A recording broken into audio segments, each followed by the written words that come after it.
அளவற்ற அருளாளனும் நிகரற்ற அன்புடையவனுமாகிய எல்லாம் அல்ல அல்லாஹ்வின் திருப்பெயரால் இந்த போராட்டத்திற்கான சிறு அறிமுக உரையை நான் ஆற்றுகிறேன். அநீதிக்குள்ளாக்கப்படும் முஸ்லிம்கள் இந்தியாவில் வட மாநிலங்களில் முஸ்லிம்கள் அரசியல் ரீதியாகவும் பொருளாதார ரீதியாகவும் பின்தங்கி இருக்கக்கூடிய ஒரு சில வட மாநிலங்களில் தங்களுடைய அதிகாரங்களை தவறுதலான முறைகளில் பயன்படுத்திக் கொண்டு அதற்கு சில அதிகாரிகளின் உடந்தைகளோடு செயல்பட்டு வந்த அந்த நாடகங்கள் தற்போது தமிழகத்திலும் அரங்கேற்றப்படக்கூடிய சூழலில் இருக்கிறதோ என்ற ஒரு அச்சத்தின்பால் அநீதிக்குள்ளாக்கப்படும் முஸ்லிம்கள் என்ற தலைப்பில் கடந்த 15ஆம் தேதி செப்டம்பர் 15ஆம் தேதி முதல் இன்றைய தினம் வரை தமிழகம் முழுவதும் உள்ள எல்லா கிராமங்களிலும் நகரங்களிலும் எல்லா விதமான ஜமாத் கட்டமைப்புகளிலும் போய் இதற்கான ஒரு பிரச்சாரத்தினை, பொய் வழக்குகளுக்கான பிரச்சாரத்தினை, அத்தகைய பொய் வழக்கின்பால் அகப்பட்ட முஸ்லிம்களின் விசாரணை என்ற ரீதியில் தொடரப்படக்கூடிய சித்திரவதைகளை, அதன் அடிப்படையில் அவர்களின் மீது போடப்படக்கூடிய தீவிரவாத முத்திரைகளை, அந்த நாடகத்தின் உச்சபட்சமாக சிறைக்குள் இருந்து வெளிவராத வகையில் போடப்படக்கூடிய கருப்பு சட்டங்களையும் தோலுரிக்கக்கூடிய வகையில், உண்மை நிலைகளை உணரக்கூடிய வகையில், உணர்த்தக்கூடிய வகையில் தொடர் பிரச்சாரத்தினை பாப்புலர் ஃப்ரண்ட் ஆஃப் இந்தியா செய்து முடித்து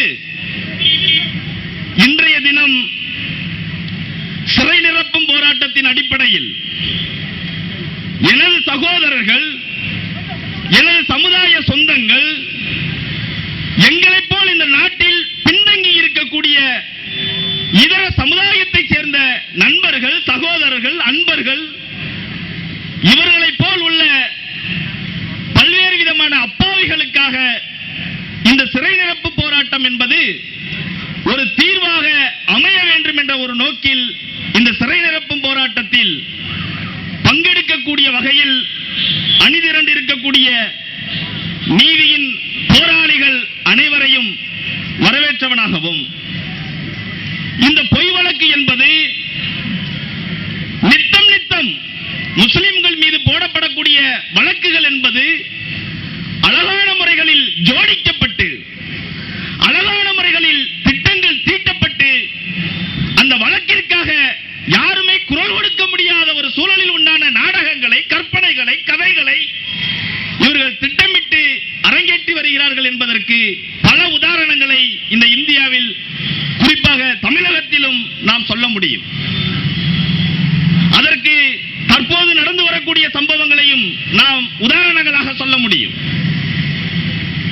நீண்ட காலங்களாக, குறிப்பாக 2 வருட காலமாக தேடப்பட்டு வந்த தீவிரவாதிகள் என்ற அடிப்படையில் தேடப்பட்டு வந்தவர்களை 2 வருட காலம் அவர்கள் என்ன செய்தார்கள், ஏது செய்தார்கள் என்ற கேள்விகளுக்கு ஆளாக்கப்பட்டு இருக்கக்கூடிய ஒரு சூழலில், மர்மம் நிறைந்திருக்கக்கூடிய ஒரு சூழலில் பிடிக்கப்பட்ட சில நிமிடங்களில் அந்த 2 வருட காலங்களுக்கு உட்பட்ட எல்லா கொலை வழக்குகளுக்கும் இவர்கள்தான் காரணம் என்ற அடிப்படையில் எவ்வித விசாரணைகளும் இன்றி வழக்குகள் போடப்படுகின்றன என்றால், முஸ்லிம்களுக்கு இழைக்கப்படக்கூடிய அநியாயங்களில் இது ஒரு துளி, இது ஒரு துளியாகத்தான் இருக்கிறது. இது போன்ற அநியாயங்கள் தான் இந்தியா முழுவதும், தமிழகத்திலும் இன்றைக்கு நடந்து வரக்கூடியதை நாம் பார்க்க முடிகிறது. அப்ப இந்த அடிப்படையில் வழக்குகளை, சம்பவங்களை சம்பவங்களை இவர்கள் முன்கூட்டியே தயார்படுத்தி வைத்து விடுகின்றார்கள். அந்த சம்பவத்திற்கு கதாநாயகன்களை இவர்கள் சித்தரிக்கிறார்கள். தேடுகிறதை போல ஒரு நாடகத்தை ஏற்படுத்துகிறார்கள். தேடி முடித்துவிட்டு அந்த வழக்கை, அந்த நாடகத்தை ஒரு முடிவுக்கு கொண்டு வரக்கூடிய ஒரு சூழல் தான் இங்கு நடந்து கொண்டிருக்கிறது. உண்மை குற்றவாளிகளை கைது செய்வதை நாங்கள் ஒருபோதும் கண்டிக்கவில்லை. உண்மை குற்றவாளிகள் கைது செய்யப்பட்டு தண்டிக்கப்படுவதை ஒருபோதும் நாங்கள் கண்டிக்கவில்லை. தீவிரவாத செயல்களுக்கு ஒருபோதும் இந்த முஸ்லிம் சமூகம் உடந்தையாக இருந்ததும் இல்லை, இருக்க போவதும் இல்லை. ஆனால் உங்களுடைய கபட நாடகங்களுக்கு, உங்களுடைய அதிகார வெறிகளுக்கு அப்பாவிகளை பலிகடாக்களாக ஆக்காதீர்கள் என்ற அடிப்படையில் தான் இந்த சிறை நிரப்பும் போராட்டங்கள் நடைபெற்றுக் கொண்டிருக்கிறது. எந்த அளவிற்கு என்றால், கடந்த காலங்களில், கடந்த வாரத்தில் கோயம்புத்தூரில் நடந்த ஒரு வெடிகுண்டு சம்பவத்தில் முதல் அனைத்து சம்பவங்களும் தன்னைத்தானே பிரபலியப்படுத்திக் கொள்வதற்காக, தன்னைத்தானே விளம்பரப்படுத்திக் கொள்வதற்காக, தனக்கான அரசியல் அதிகாரம் வேண்டும் என்பதற்காக தன்னையவே கடத்தி கொண்டு நாடகமாடுவதையும், தனது வீட்டிலேயே பெட்ரோல் குண்டுகளை வீசிவிட்டு குண்டுகளை எறிந்து விட்டார்கள் என்று நாடகமாடுவதை கூட இன்னும் 2 மணி நேரத்துக்கு பிறகு இவங்க தான் அதையும் செஞ்சாங்கன்னு சொன்னாலும் சொல்வதற்கு நமக்கு சந்தேகம் இல்லை. அந்த அளவிற்கு பொய் வழக்குகள் முஸ்லிம்களின் மீது திணிக்கப்பட்டுக் கொண்டிருக்கிறது. தீவிரவாத முத்திரை இன்னைக்கு உள்ள ஒரு பேப்பர்ல நான் பார்த்தேன். கடந்த இப்பொழுது நடந்து கொண்டிருக்கக்கூடிய சம்பவத்தை பல பத்திரிகைகள் பல்வேறு விதமான போராட்டத்தினுடைய நாடகங்களை, தத்ரூபங்களை, வாழ்க்கை வரலாறுகளை அழகான முறையில் போட்டிருக்கிறார்கள். ஓகே, அது உங்களுடைய கதை வசனங்களுக்கு தகுந்தார் போன்று உண்டான அழகான காட்சிகளை வடிவமைத்திருக்கிறீர்கள். ஆனாலும் சில மீடியாக்கள் அதில் கோட்டை விட்டு விட்டார்கள் போல ஒரு சந்தேகம் நமக்கு தெரிகிறது. ஒரு பத்திரிகை சொல்லுது பயங்கரமான போராட்டத்திற்கு பிறகு தீவிரவாதிகள் கண்டுபிடிப்பேன். ஆனா இன்னொரு பத்திரிகையில பார்க்கிறோம், தேடப்பட்ட அந்த பயங்கர போராட்டத்திற்கு இடையில் பிடிபட்ட ஒரு தீவிரவாதி அதிகாரிகளோடு சகஜமான முறையில் சிரித்து பேசிக் கொண்டிருக்கக்கூடிய ஒரு காட்சி ஒரு பத்திரிகையில் இடம்பெற்றிருக்கக்கூடியதை நான் பார்க்க முடிகிறது. அப்ப அவன் தீவிரவாதியா, சிரித்து பேசிக் கொண்டிருப்பவனும் தீவிரவாதியா என்ற ஒரு சந்தேகங்கள் தான் நமக்கு முன் எழக்கூடியதாக இருக்கிறது. இந்த மாதிரி நாடகங்களை அரங்கேற்று தீவிரவாத முத்திரைகளை முஸ்லிம்கள் மீது திணிக்கக்கூடிய ஒரு சூழல்கள் இன்றைக்கு நடக்கிறது. பெண்களும் குழந்தைகளும் உள்ளே இருந்தார்கள், நாங்கள் காப்பாற்றி விட்டோம் என்று சொல்கிறார்கள். 14 வருட காலங்கள் என்னுடைய சகோதரர்கள் 11 வயதுகளில், 14 வயதுகளில் போலி வழக்குகளில், பொய் வழக்குகளில் கைது செய்யப்பட்டு 15 வருட காலம், 16 வருட காலங்களுக்கு பிறகு அந்த வழக்குக்கும் அவர்களுக்கும் சம்பந்தம் இல்லை என்ற அடிப்படையில் நிரபராதிகளாக வருகிறார்களே, அப்பொழுது இவர்களுடைய வீட்டில் இருக்கக்கூடிய பெண்களை பற்றி இந்த அதிகாரிகள் கவலைப்பட்டார்களா? குழந்தைகளை பற்றி இந்த அதிகாரிகள் கவலைப்பட்டார்களா? குடும்பத்தை பற்றி இந்த அதிகாரிகள் கவலைப்பட்டார்களா? அவனுடைய வாழ்க்கையை பற்றி இந்த அதிகாரிகள் கவலைப்பட்டார்களா என்று தெரியவில்லை.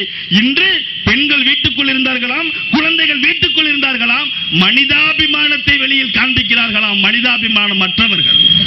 இந்த ரீதியில் தான் தீவிரவாத முத்திரைகளும், போலி வழக்குகளும், பொய் வழக்குகளும், கருப்பு சட்டங்களும் அப்பாவி முஸ்லிம்களின் மீது, ஒன்றுமறியா முஸ்லிம்களின் மீது இன்றைக்கு திணிக்கப்பட்டுக் கொண்டிருக்கக்கூடியதை நாம் பார்க்க முடிகிறது. இந்த ரீதியில் பல கேள்விகளோடு, பல சந்தேக கேள்விகளோடு தான்